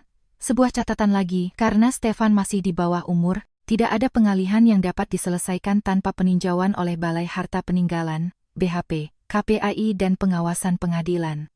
Pengawasan itu tidak dipilih oleh Xenia. Mereka ditunjuk oleh negara, dan kewajiban hukum langsung mereka adalah perlindungan finansial demi kepentingan anak. Arya mengangguk, memberi isyarat agar saya melanjutkan. Paket pengungkapan informasi tentang harta warisan dilampirkan secara penuh sejak awal. Tidak ada kewajiban yang disembunyikan, tidak ada jadwal utang yang dirahasiakan. Setiap penyitaan, setiap gugatan kreditur, setiap utang kepada DJP, setiap gagal bayar peralatan semua risiko saat ini dilampirkan bersamaan dengan tawaran pengalihan aset. Saya mengamatinya dengan saksama saat melanjutkan. Perbedaan penting ada pada tenggat waktu. Ini membuatnya mengangkat matanya. Dimitri Rashid mendekati kasus ini seperti ini. Pertama berjuang untuk pengakuan ahli waris, baru kemudian memeriksa kewajiban. Dia bertindak agresif untuk menciptakan inersia emosional dan prosedural di sekitar Stefan sebelum struktur keuangan yang lengkap menghentikan kasus ini. Ini menciptakan tekanan untuk dengan cepat mengamankan posisi ahli waris sebelum simpati publik berubah arah. Arya sedikit bersandar ke belakang. Saya melanjutkan, informasi mengenai utang tidak disembunyikan. Ia masuk ke dalam materi perkara tepat di tempat yang semestinya. Namun, pada saat Dimitri sepenuhnya beralih ke analisis aset melawan Pasifa, ia sudah akan terjebak secara publik dan prosedural dalam narasi bahwa harta warisan ini memiliki nilai signifikan yang layak diperjuangkan. Dan Anda percaya bahwa dia akan terlalu terbawa oleh posisi ini? Tanya Arya pelan. Saya rasa Xenia sudah terbawa. Ruangan itu menjadi hening sesaat. Xenia tidak memiliki status hukum sebagai istri, kata saya. Akta nikahnya runtuh ketika diperiksa melalui basis data Dukcapil. Begitu itu terjadi, setiap pernyataan agresif yang dibuat Dimitri atas namanya menjadi sangat bergantung pada hak waris Stefan dan pada harta warisan itu sendiri. Saat itulah saya menautkan kedua tangan saya. Badan Perlindungan Anak menjadi mekanisme penstabil bagi anak itu. Para kreditur mendapatkan hak mereka terlebih dahulu. Manajemen warisan berjalan sesuai prosedur standar. Apa yang tersisa setelah pemenuhan semua kewajiban jika ada akan disusun secara tepat untuk anak itu? Mungkin tidak seberapa, tetapi saya tidak tertarik untuk menghancurkan anak laki-laki berusia 6 tahun hanya demi menghukum ibunya. Arya diam-diam mempelajari saya. Anda memikirkan setiap sudut prosedural. Saya punya banyak waktu. Dia melihat lagi dokumen itu, membaliknya ke halaman kedua, membaca bagian yang telah dia baca sebelumnya. Saya melihatnya memprosesnya seperti dia memproses segala hal. Dengan lambat, mencari titik patah, kerentanan, sesuatu yang bisa digunakan oleh pihak lawan untuk menghancurkan konstruksi itu nanti. Akhirnya, dia meletakkan kertas-kertas itu di atas meja. Ini dapat dilaksanakan secara hukum, katanya. Struktur pengungkapan informasi sesuai dengan hukum. Tuntutan untuk melibatkan perlindungan anak melindungi posisi di pengadilan. Tawaran pengalihan itu sendiri tanpa celah. Dia terdiam sejenak. Namun, ada risikonya. Saya tahu. Jika Dimitri Rashid meminta keahlian forensik akuntansi yang diperpanjang sebelum menerima warisan, inersia akan melambat. Awalnya dia tidak akan melakukannya. Anda terdengar yakin, dia terlalu dini maju ke ranah publik. Jawaban ini menggantung di antara kami. Arya menautkan tangannya dengan hati-hati. Apakah Anda memahami hal lain? Katanya. Begitu mekanisme ini diluncurkan, tidak akan ada jalan kembali ke posisi awal Anda. Semua yang tersisa di harta warisan ini setelah penyelesaian dengan kreditur jika ada sama sekali akan berhenti menjadi milik Anda selamanya. Saya menatapnya dengan tatapan datar. Saya tahu. Dan jika Xenia menyadari apa sebenarnya warisan ini sebelum persetujuan akhir, dia akan menghabiskan sisa persidangan mencoba melepaskan diri dari kamera dan pernyataan yang telah dia buat di depan publik. Arya tidak mengatakan apa-apa. Saya juga tidak. Setelah jeda panjang, dia bersandar di kursinya dan menghela napas keras melalui hidungnya. Untuk pertama kalinya sejak kematian Victor, dia menatap saya bukan sebagai janda yang berduka. Dia menatap saya sebagai seorang penyusun strategi. Saya tidak berencana untuk mundur, kata saya pelan. Saya berada di kantor hampir sampai jam 10.00 malam, bukan karena masih ada pekerjaan yang harus diselesaikan. Kontrak telah diperiksa, tagihan telah dibayar. Rencana ekspansi yang telah saya tunda selama 8 bulan telah dipetakan dan tergeletak dalam map yang ditandai untuk minggu depan. Segala sesuatu di sisi hidup saya yang ini baik-baik saja seperti biasanya karena saya dengan sengaja membangunnya seperti itu, karena keteraturan adalah apa yang bisa saya kendalikan saat hal-hal lain bergerak tanpa izin saya. Saya tinggal karena kantor ini adalah milik saya. Dalam beberapa hal, rumah itu tidak lagi berarti apa-apa bagi saya. Sekitar pukul 11 saya menarik kotak arsip dari sudut tempat saya meletakkannya 3 hari yang lalu. Dokumen-dokumen Victor yang tersisa. Map akordeon terakhir. Kertas-kertas yang belum sempat saya selesaikan, salinan yang dikembalikan Arya setelah ditinjau. Saya mengatakan pada diri sendiri bahwa saya akan meninjau semuanya untuk terakhir kali sebelum sidang, untuk masuk ke hari esok tanpa meninggalkan sesuatu yang belum diselidiki. Saya memeriksa dokumen-dokumen itu secara metodis. Korespondensi dengan pemasok, polis asuransi, risalah rapat lama dari masa ketika Victor belum mulai memindahkan uang antar rekening secara diam-diam untuk menghindari perhatian segera. Sebagian besar dari ini sudah pernah saya lihat. Dan kemudian saya menemukannya hampir di bagian dasar kotak. Sebuah rekening koran tunggal, dilipat dan terselip di akhir map bertanda pribadi. 1 halaman, sebuah rekening yang belum pernah saya lihat sebelumnya, tidak selama pemeriksaan di meja dapur, tidak selama pemeriksaan pengacara, tidak dalam deklarasi keuangan manapun yang dijalankan Victor melalui perusahaannya. Saldonya sangat sederhana, tidak ada jutaan rupiah yang tersembunyi, tidak ada kekayaan rahasia. Hanya cukup uang untuk membuat saya berhenti membaca dan duduk tegak. Jumlahnya cukup kecil sehingga tidak akan pernah menimbulkan kecurigaan selama audit standar. Tidak ada transfer perusahaan yang terkait dengannya, tidak ada pergerakan gaji, tidak ada aktivitas kreditur. Tetapi nama di rekening ini hanyalah nama saya. Bukan rekening bersama, bukan perwalian. Hanya milik saya. Saya perlahan-lahan duduk di kursi. Rekening itu dibuka 11 tahun yang lalu. Setoran muncul tidak teratur selama sekitar 7 tahun. Deposito kecil, jumlah bervariasi, tidak ada yang cukup besar untuk menarik perhatian. Pada bulan-bulan ulang tahun pernikahan kami. 2 deposito dalam beberapa minggu setelah pemakaman ibu saya. 1 lagi di tahun saat saya memperluas bisnis ke wilayah Malang. Penyetoran berhenti 4 tahun yang lalu. Sejak itu rekening tersebut tetap tidak tersentuh. Diam-diam mengakumulasi bunga yang tidak seberapa. Saya memegang rekening koran itu cukup lama di bawah cahaya lampu meja. Secara hukum, akun ini sederhana saja, karena hanya memuat nama saya di atasnya. Pengadilan tidak akan memasukkannya ke dalam proses manajemen warisan. Menurut hukum, itu sudah menjadi milik saya, terlepas dari apa yang akan terjadi besok. Tetapi secara emosional ini mengacaukan apa yang sudah saya susun di kepala saya. Pada suatu titik, karena alasan-alasan yang tidak lagi dapat saya akses, Victor secara diam-diam menyisihkan sesuatu untuk saya. Tidak cukup untuk menebus kesalahannya, tidak cukup untuk menutupi beratnya Semarang, atau Xenia, atau Stefan, atau tipu daya bertahun-tahun, atau kehancuran finansial yang berdiri di belakang namanya. Dan tentu saja tidak cukup untuk mengubahnya menjadi semacam pria baik yang disalahpahami, yang dipojokkan oleh keadaan. Ini penting, karena saya menolak terlibat dalam revisionisme emosional semacam itu hanya karena seorang pria yang sudah meninggalkan satu isyarat yang kontradiktif. Akun ini tidak membatalkan apa yang telah dia lakukan. Ini hanya memperumitnya. Itu dan ini adalah hal yang berbeda. Penjahat yang sederhana lebih mudah dikubur. Dengan manusia nyata, itu lebih sulit, karena mereka meninggalkan pecahan-pecahan yang menolak untuk dimasukkan ke dalam satu gambar utuh yang bersih. Saya memeriksa kembali tanggal depositnya. Jumlah yang lebih kecil terjadi pada tahun-tahun ketika tekanan bisnis paling tinggi. Ada 1 baris catatan yang dilampirkan pada transfer dari 9 tahun lalu, untuk nanti. Tidak ada yang lain, tidak ada penjelasan, tidak ada surat, tidak ada logika. Hanya bukti bahwa di suatu tempat di dalam pria yang sama yang membangun keluarga kedua dan menggunakan nama saya sebagai kamuflas emosional, juga ada seseorang yang membawa rasa bersalah, kasih sayang, rasa kewajiban, atau mungkin versi kepedulian yang dia tidak tahu bagaimana mengekspresikannya secara jujur selama hidupnya. Saya tidak bisa menyatukan pecahan-pecahan ini dengan rapi. Saya mencobanya selama 20 menit, lalu berhenti mencoba. Victor bukanlah satu hal saja. Dia adalah beberapa hal yang saling bertentangan pada saat yang bersamaan, dan saya tidak akan pernah menguraikan semuanya ke dalam kesimpulan yang terasa lengkap secara emosional. Beberapa orang mati dan tetap tidak dapat dipahami.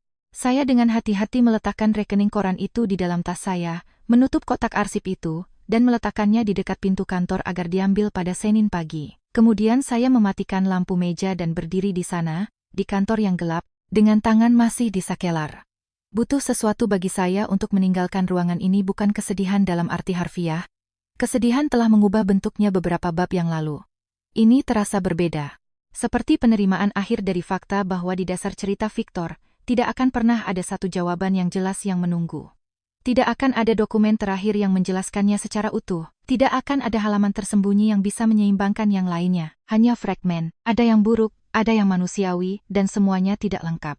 Saya mengunci pintu kantor di belakang saya dan berjalan melintasi area parkir yang sepi dari gedung perkantoran menuju mobil saya. Udara malam telah mendingin selama saya berada di dalam. Saya berdiri di sana dengan kunci di tangan dan menatap lampu-lampu kota Surabaya di luar gedung. Besok, ruang sidang akan menjadi arsip publik. Besok, Xenia akan berjalan ke sana dengan keyakinan bahwa dia memahami bentuk cerita ini. Besok, saya akan berhenti memikul apa yang ditinggalkan Victor. Saya melihat ke atas, ke dalam kegelapan. Besok, kata saya pelan, ke dalam kekosongan. Saya melepaskannya. Saya sudah berpakaian pada jam sambas, 5 pas, bukan pakaian hitam.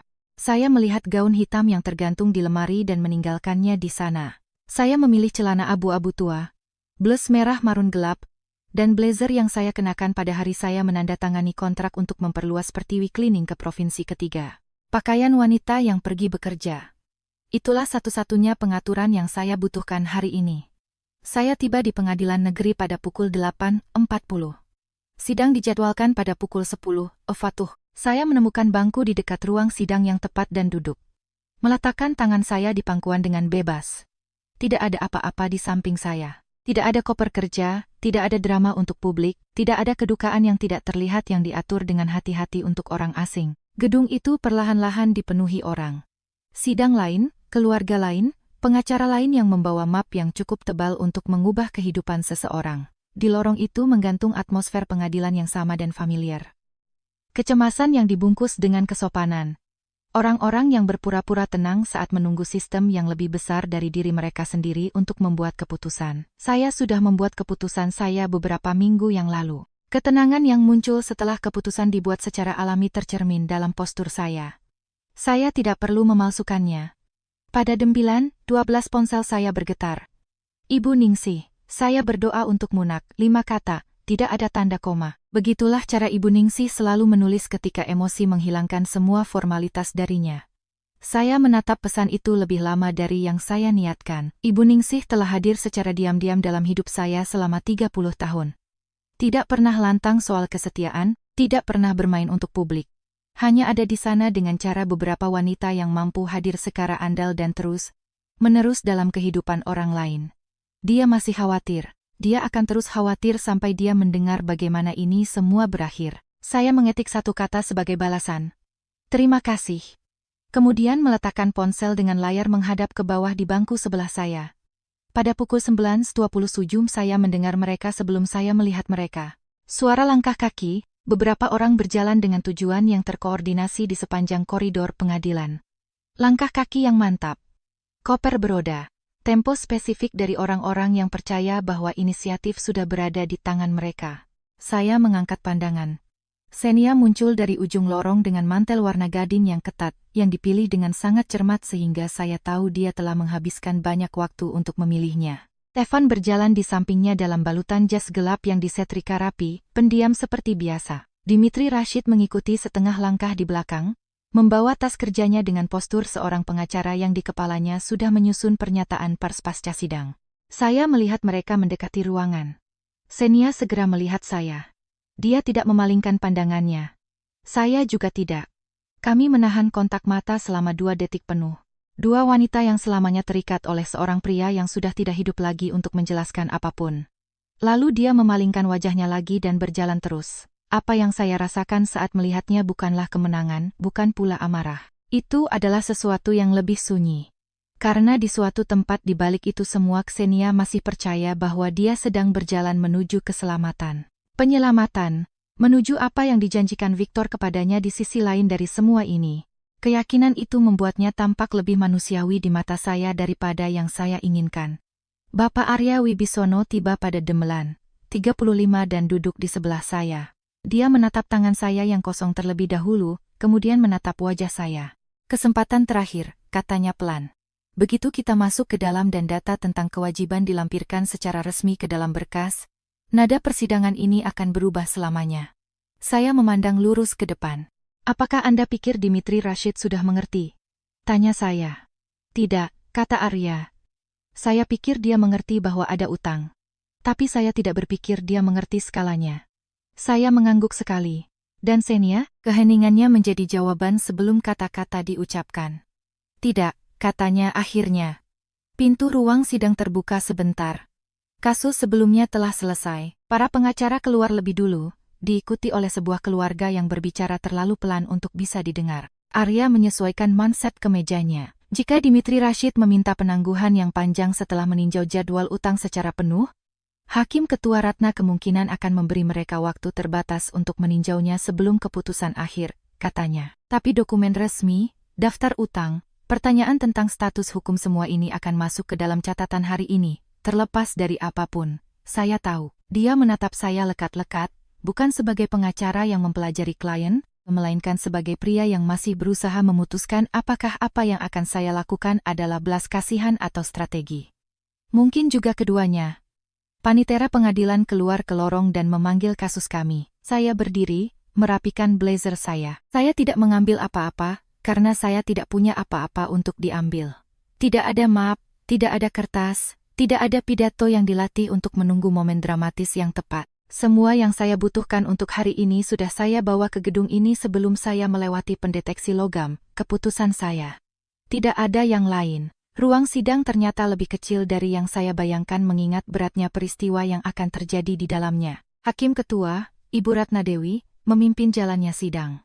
Seorang wanita yang mendekati usia 60 tahun, ekonomis dalam bergerak. Tipe orang yang selama bertahun-tahun menyaksikan keluarga-keluarga mengubah duka menjadi pertarungan hukum dan tidak lagi mengacaukan kebisingan emosional dengan esensi hukum. Dia mempelajari paket dokumen pengalihan hak yang diserahkan oleh Arya tanpa reaksi yang terlihat, membalik halaman, membuat satu catatan, dan meletakkan penanya. Dimitri duduk di seberang lorong dengan Xenia di sebelahnya dan Stefan, tepat di belakang pembatas. Anak laki-laki itu duduk diam tanpa gerak, meletakkan kedua tangan di pangkuannya dan menatap ke ruang hampa seperti yang dilakukan anak-anak ketika diberitahu bahwa hari ini penting, tetapi tidak dijelaskan alasannya. Saya memperhatikan bahwa kali ini Dimitri membawa serta seorang asisten muda, kemungkinan besar seorang pengacara lokal. Di sebelah meja mereka berdiri dua kotak arsip, dan sebuah buku catatan kuning telah dibagi menjadi beberapa bagian. Ini berarti satu hal penting. Dia telah meninjau cukup banyak dokumen untuk memahami bahwa warisan ini rumit. Bagus. Itu lebih penting bagi realisme apa yang sedang terjadi daripada kejutan apapun. Karena tidak ada pengacara warisan kompeten yang sampai ke sidang yang melibatkan beberapa bisnis, kontrak pemerintah kota, dan klaim dari berbagai wilayah, tanpa mengharapkan akan menemukan kerumitan finansial di dalamnya. Namun, mengharapkan adanya masalah dan memahami skala masalahnya adalah dua hal yang sama sekali berbeda. Hakim Ratna memandang kedua pengacara tersebut. Pengadilan telah meninjau struktur yang diusulkan untuk pengalihan hak atas harta warisan, katanya. Hubungan biologis dikonfirmasi dengan bukti yang cukup untuk pengakuan awal status ahli waris, menunggu verifikasi akhir. Paket dokumen pengungkapan informasi dan pernyataan kewajiban telah dilampirkan ke dalam berkas sesuai dengan prosedur. Dia menatap lurus ke arah Dimitri. Pihak penggugat telah menerima paket dokumen lengkap, termasuk daftar utang, gugatan kreditur, ringkasan tunggakan pajak, beban tanggungan saat ini, dan laporan akuntansi tambahan yang diserahkan pada hari Jumat. Ya, Yang Mulia. Kali ini saya mengamatinya lebih saksama. Dimitri menjawab tanpa kecerobohan. Dia menjawab sebagai pengacara yang mengelola inersia prosedural dalam sidang yang tidak pernah dimaksudkan untuk menyelesaikan audit akuntansi forensik hari ini. Perbedaan ini penting. Kemungkinan besar dia telah membaca laporan-laporan utama, gugatan kreditur, utang pajak, penyitaan, dan kewajiban peninggalan. Apa yang belum dia sadari sepenuhnya adalah betapa agresifnya kewajiban-kewajiban itu, memakan harta warisan jika digabungkan bersama-sama dalam rencana operasional. Ada perbedaan antara warisan yang bermasalah dan warisan di mana tidak ada nilai yang tersisa di bawah masalah-masalah tersebut. Dia masih percaya bahwa dia berurusan dengan kategori pertama. Hakim Ratna melanjutkan. Sidang hari ini tidak menyelesaikan penyelesaian utang dengan kreditur atau penutupan kasus warisan. Tujuan hari ini terbatas pada menetapkan apakah skema pengalihan aset yang diusulkan dapat dilanjutkan, dengan syarat tinjauan lebih lanjut. pengawasan oleh Balai Harta Peninggalan, KPAI, dan prosedur pengelolaan yang ditentukan oleh hukum. Ini juga penting, karena persidangan semacam ini seringkali berlangsung dalam beberapa tahap. Pertama, pengakuan awal, lalu tinjauan administratif, kemudian penyelesaian aset dan pasifa secara penuh. Dimitri masih percaya bahwa masih ada cukup nilai dalam aset Victor untuk membenarkan kemajuan proses ini lebih lanjut. Hakim menoleh ke arah Arya Wibisono. Kita bisa melanjutkan ke penandatanganan dokumen pengalihan hak pendahuluan. Arya mendorong setumpuk dokumen ke arah saya. Saya mengambil pena. Baris tanda tangan pertama berada di bawah poin pengakuan sukarela sebagai ahli waris. Saya menandatangani tanpa tergesa-gesa nama lengkap hukum saya, dengan jelas dan bersih menggunakan tanda tangan yang sama yang saya bubuhkan pada kontrak-kontrak yang membangun semua yang benar-benar saya miliki. Saya bisa merasakan Xenia mengawasi tangan saya. Dia sedikit mencondongkan tubuhnya ke depan di kursi. Mantel warna gadingnya tampak pas dengan sempurna. Jari-jarinya bertaut dengan ketenangan penuh perhitungan khas seorang wanita yang telah memutar momen ini di kepalanya berkali-kali. Tanda tangan kedua. Ketiga, di ruangan itu menggantung keheningan yang sangat khusus. Keheningan yang turun kepada orang-orang yang percaya bahwa hasil emosional telah diputuskan, dan sekarang hanya menunggu kertas-kertas meresmikannya. Saya bisa merasakan seisi ruangan kondong ke arah Xenia, ke arah Stefan, ke arah narasi yang telah dibangun Dimitri secara publik berminggu-minggu. Saya membubuhkan tanda tangan terakhir. Arya mengumpulkan dokumen-dokumen itu dan menyerahkan seluruh paketnya kembali kepada Panitera.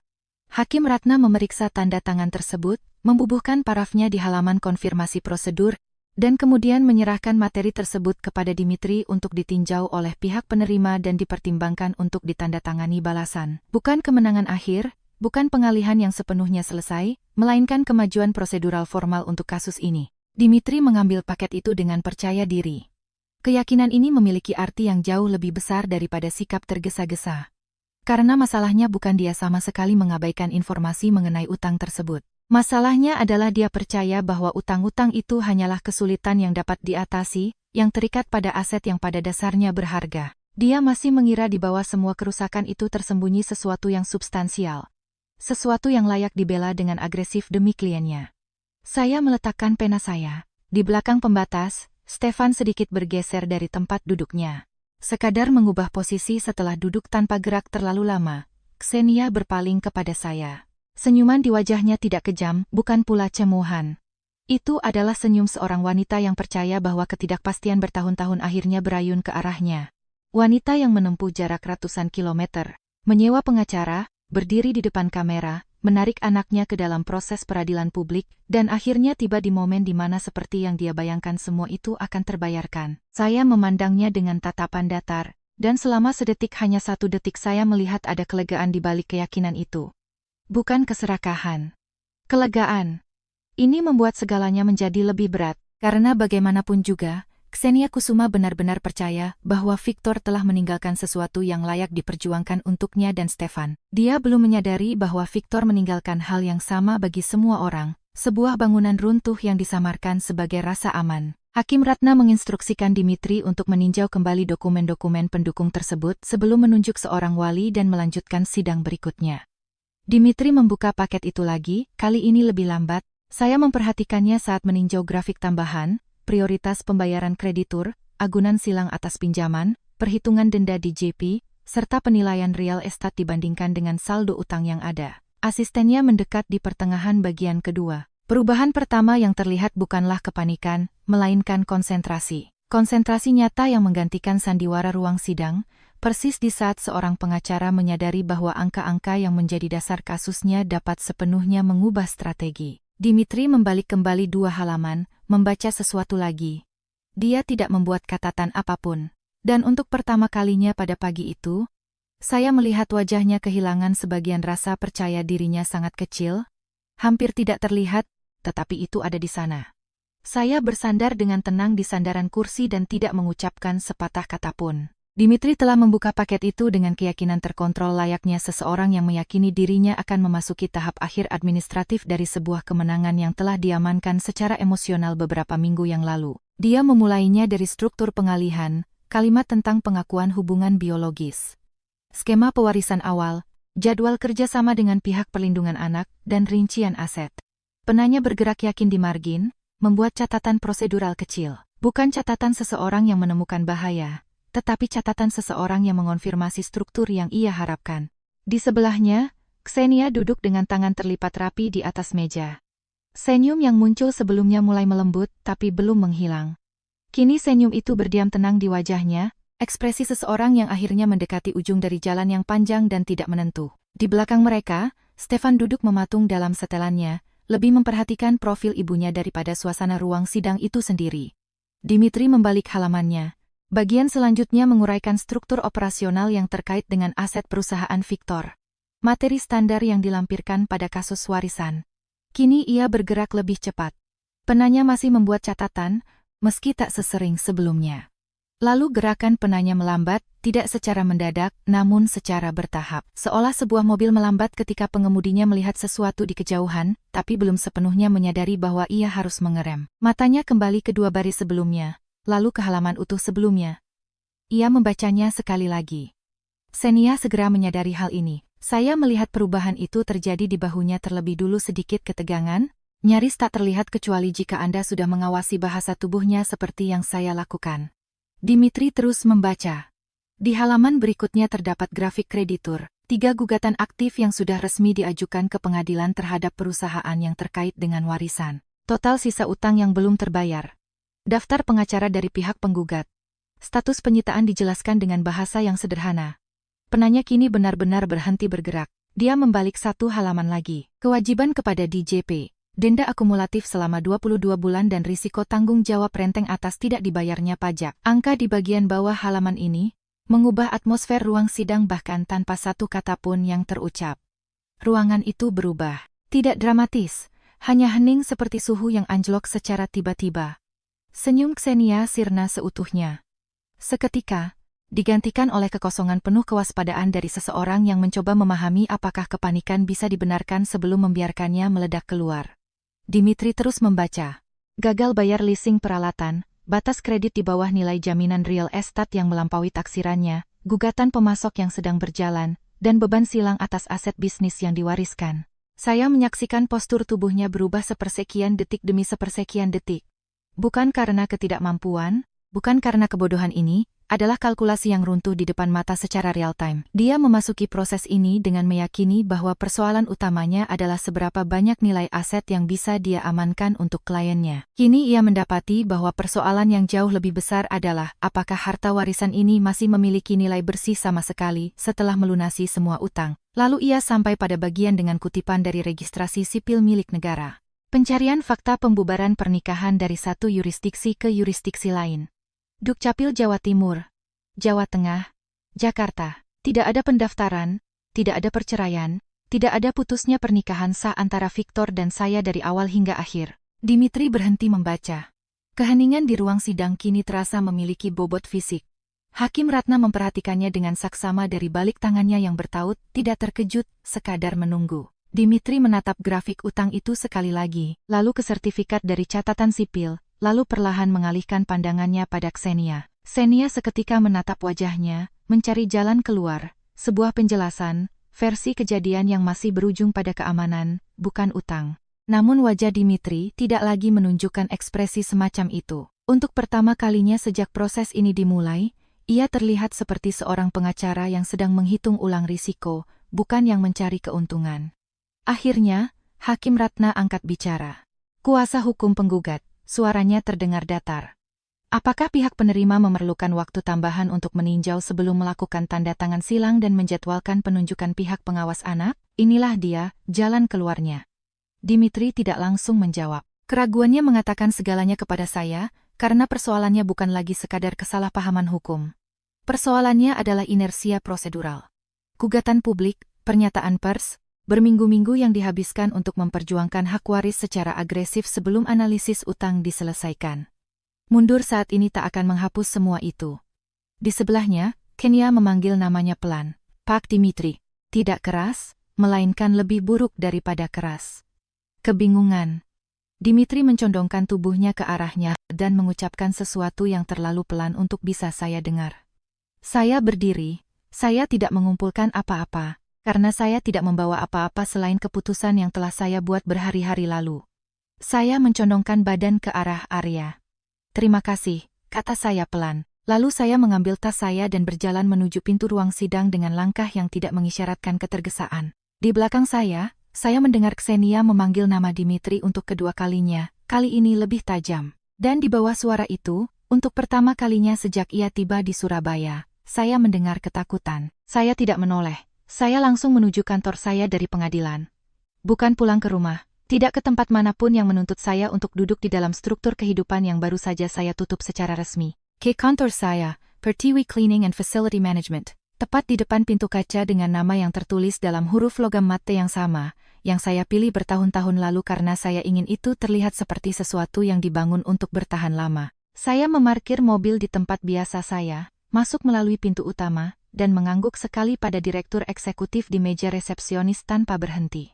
Lalu saya masuk ke ruangan saya dan menutup pintu di belakang saya. Saya duduk. Meja ini adalah meja yang sama tempat saya duduk selama 11 tahun.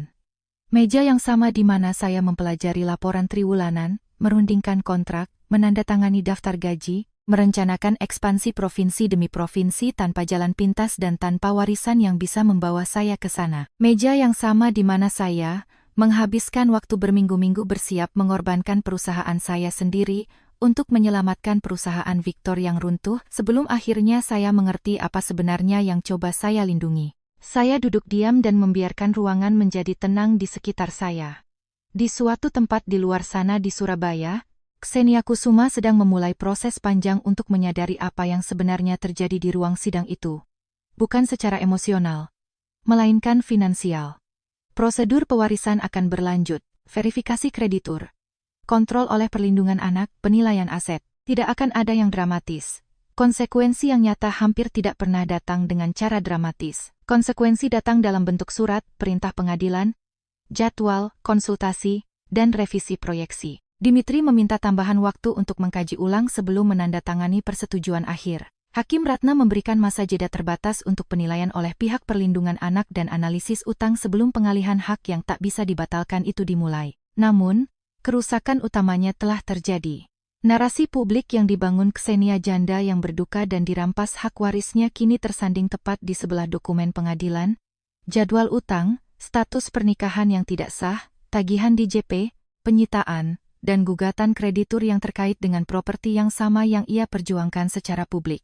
Inisiatif kini berpindah pihak, bukan karena saya mempermalukannya, tetapi karena dokumen-dokumen itu akhirnya mengejar permainan sandiwara tersebut. Saya tidak merasakan kepuasan saat membayangkan bagaimana Ksenia akan duduk pertama kalinya dengan angka-angka itu. Saya hanya mengakui bahwa hal ini sedang terjadi, dan membiarkannya berada dalam jarak yang semestinya. Alih-alih, saya memikirkan Stefan, anak laki-laki berusia 6 tahun bersetel jas rapi yang duduk diam di tengah konsekuensi dari perbuatan orang dewasa yang tidak ia ciptakan dan tidak bisa ia pahami. Sekarang, perwakilan dari perlindungan anak akan berada di pusat proses ini, persis seperti yang saya rencanakan. Seseorang yang secara hukum berkewajiban untuk semaksimal mungkin mengisolasi anak tersebut dari ambisi dan kesalahan orang-orang di sekitarnya. Saya berharap mereka akan melakukannya. Stefan setidaknya berhak mendapatkan satu orang dewasa dalam kisah ini yang kesetiaannya murni hanya untuk dirinya. Saya membuka tas saya dan kembali mengeluarkan rekening koran itu. Rekening kecil atas nama saya sendiri, tak tersentuh selama 11 tahun. Saya memeriksanya lagi di bawah sinar mentari sore yang jatuh ke atas meja saya. Lalu, saya menyimpannya hati-hati di laci atas dan menutupnya. Saya masih tidak tahu apa artinya. Mungkin Victor membukanya pada salah satu tahun di mana ia berniat pergi, tetapi tak bisa. Mungkin pada salah satu tahun ketika ia menyadari dirinya tengah menghadapi kehancuran finansial, dan ingin meninggalkan setidaknya sesuatu yang tak tersentuh untuk saya. Mungkin ini rasa bersalah, mungkin cinta, mungkin keduanya. Saya tak lagi membutuhkan jawaban itu sedemikian rupa hingga harus menghancurkan diri saya untuk mencarinya. Sebagian orang mati tanpa pernah selesai diuraikan. Itulah kebenaran tentang Victor Wibowo. Saya membuka laptop saya. 3 jadwal pertemuan dengan klien minggu depan. Perpanjangan kontrak di Malang yang menunggu di bulan September. Rencana ekspansi yang tertunda dalam map bertanda kuartal depan 3 area baru yang sudah disusun secara finansial maupun operasional. Penundaan selama 8 bulan itu telah berakhir hari ini. Di luar jendela kantor saya, Surabaya terus bernapas dengan rutinitas hari Jumatnya, Sama sekali tak tahu menahu soal apa yang baru saja berubah di ruang sidang itu. Mobil-mobil berlalu lalang, telepon berdering, kontrak-kontrak ditandatangani, restoran mulai penuh menjelang makan malam. Kehidupan jarang sekali mengambil jeda hanya karena pernikahan Anda runtuh di depan publik. Ponsel di atas meja saya bergetar sekali, lalu sekali lagi. Kali ini mungkin para wartawan atau gosip kota, yang akhirnya berbalik arah setelah detail gugatan menjadi konsumsi publik. Saya meletakkan ponsel saya dengan layar menghadap ke bawah. Victor meninggalkan utang yang disamarkan sebagai warisan leluhur, serta versi dirinya yang tak akan pernah sepenuhnya bisa saya urai. Xenia datang ke Surabaya dengan keyakinan bahwa warisan berarti keamanan. Dimitri memasuki pengadilan mengira emosi bisa mengalahkan hitungan matematika. Mereka semua mengejar ilusi. Saya menatap kantor saya untuk terakhir kalinya. Kontrak-kontrak, grafik, perusahaan yang saya bangun dengan kedua tangan saya sendiri. Pengacara saya menyebut apa yang saya lakukan sebagai strategi. Mungkin ia benar. Namun, duduk di sini di meja ini, saya menyadari bahwa kebenaran yang jauh lebih sederhana adalah ini. Pada akhirnya, saya mengerti perbedaan antara memiliki sesuatu yang nyata dan sekadar mewarisi ilusi darinya.